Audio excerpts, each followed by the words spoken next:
So, week 4, guys, of our no-gi back game.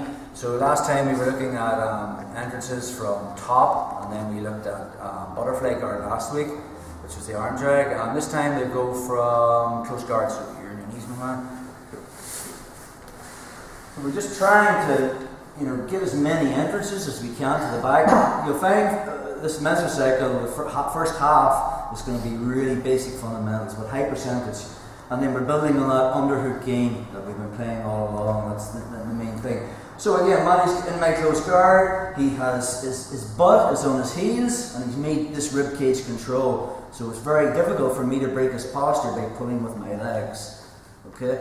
We looked at the arm drag last time. It doesn't really work as well from close guard. I think the 2-on-1 is better. So basically, I'm just going to try and dominate one of Matty's arms with 2 of my grips. So my right hand's going to grab his right wrist, and my left hand grabs just the tricep. Okay, now if I try to drag this across, it's not going to happen because of the contact he's made in my rib cage.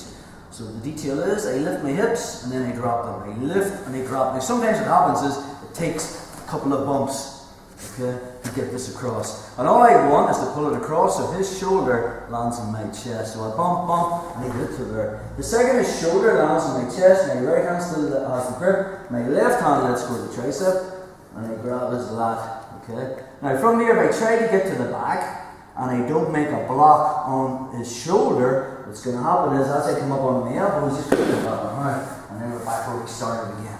So the second I get to there, and I grab his lat, I plant my left foot on the mat, and then I shrimp and put my chest behind his shoulder. So I made a wall. So if he tries to get his arm pulled out now, it's very difficult because I made a connection. So now that I've made this wall with my body, I can put my hand on the mat, and I use that to pull my right leg out, and I'm putting in my first hook here. Okay. Second hook comes in. I got harness control. Ideally, I always fall on the choking side with this. We started this half of the mesocycle looking at the attacks from the underhook, so we just fall to that side. So once you get the harness, I'll tilt them. Okay, and we're on this underhook side, and we've got through the full sequence, guys, that we've been playing this last 3 weeks. My chin is on his shoulder. I'm controlling the bottom position.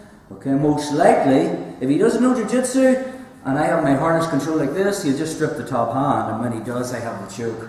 But we're training against better people. Most likely he makes that baseball bat grip. Okay, so we looked at the may I help you.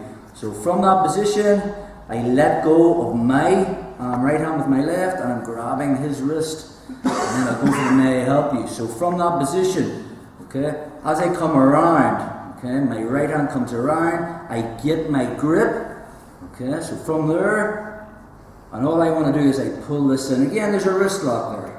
But most likely he's not going to tap, he's going to release, and when he does, I make that special grip that we talked about. So it's very hard for him to break that grip when I grab between his finger and his wrist. We don't want that. If he breaks that grip, I won't be able to keep it just by rotating his wrist. So this is the grip I want here, this special grip that we looked at. So we tried to get rid of that. I want to keep that the whole time. So then last time we looked at shrimping back. Again, I'll always go for the choke, but his right hand will be controlling this arm to stop the choke. So then we looked at shrimping back and getting this foot in to break the grip. Another method of doing that, because sometimes that requires a little bit of flexibility, is I just go for the choke.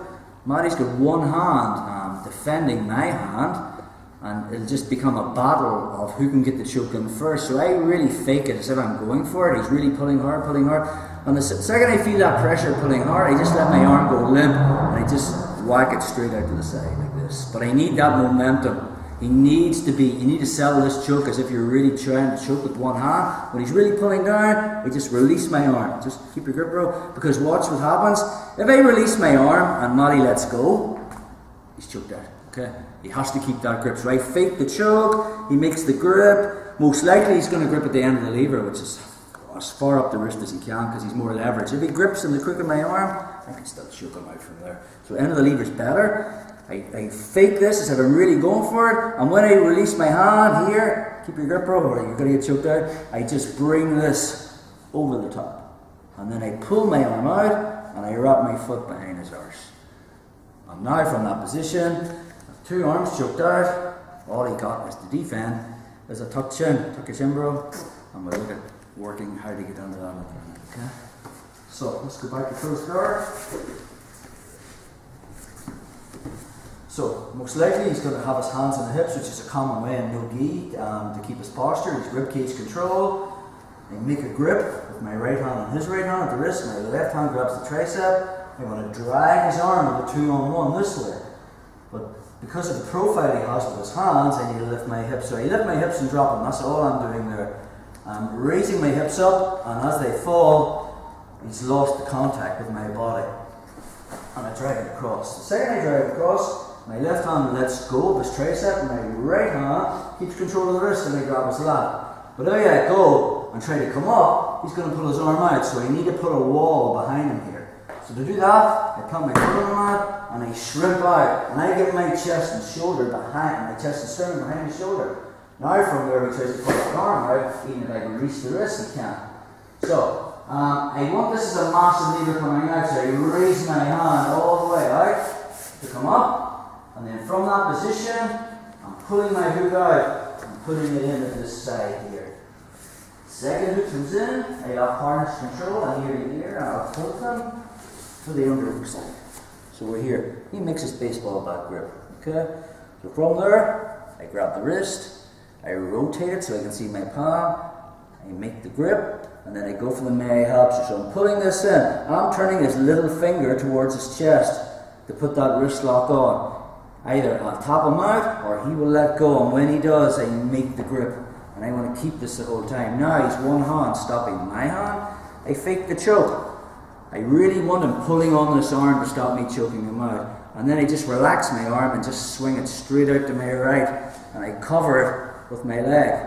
Now I have to pull my hand out and I hide the foot. Just one more detail there. We've talked about the control position with the hooks. We'll talk about the body triangle when we play the choking side, but there's 2 more lock-in positions, and I'll use them when he tries to remove this hook with his right foot. So his right foot's going to try and push my foot off. Alright? Push it down. Put it back, bro. So I can stop that with this hook. Okay, so all I'm going to do is my foot is behind his butt, I just hook it behind his knee. Okay, from that position, when he tries to push it off, I just keep his leg out. That's all I can do there. And in the meantime, now all he has is a tuck chin, and we'll be working that in 1 minute. Just one more go with that. Make my grips, 2-on-1, lift my hips, pump them across, that, shrimp. Okay. Sometimes people have difficulty getting up. Alright, so the second I put my shoulder or my sternum behind it, or my chest behind the shoulder, and put it in my hands. See this leg? I just swing it up in the air and use the momentum of this coming down to pull my hook in. Okay? So take a look next time if I can't get the second hook in, it's really making that space there. So first, second hook comes in, I harness control, and I tilt him to my choking side. He makes that baseball bat grip.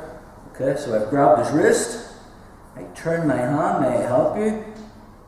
Gable grip, pull this in as if I'm going for the wrist lock, and when he lets go, I get that special grip. Okay? Now it's just one hand trying to stop my hand. So I really fake the choke, and when I feel the momentum of it pulling, I just relax my arm, it flaps out to the side, I just cover it up, and then I hide my foot behind his arse, and I'm pinching my knees. Okay, all he has is a tucked chin. But sometimes what he might do is try to remove that hook. So see my right foot? I just hook it behind his knee. And when he tries to push it off, I just extend. And in the meantime, he's just got a tucked chin, and I'm going to show you how to deal with that in the next technique. Okay, so let's play with that, guys.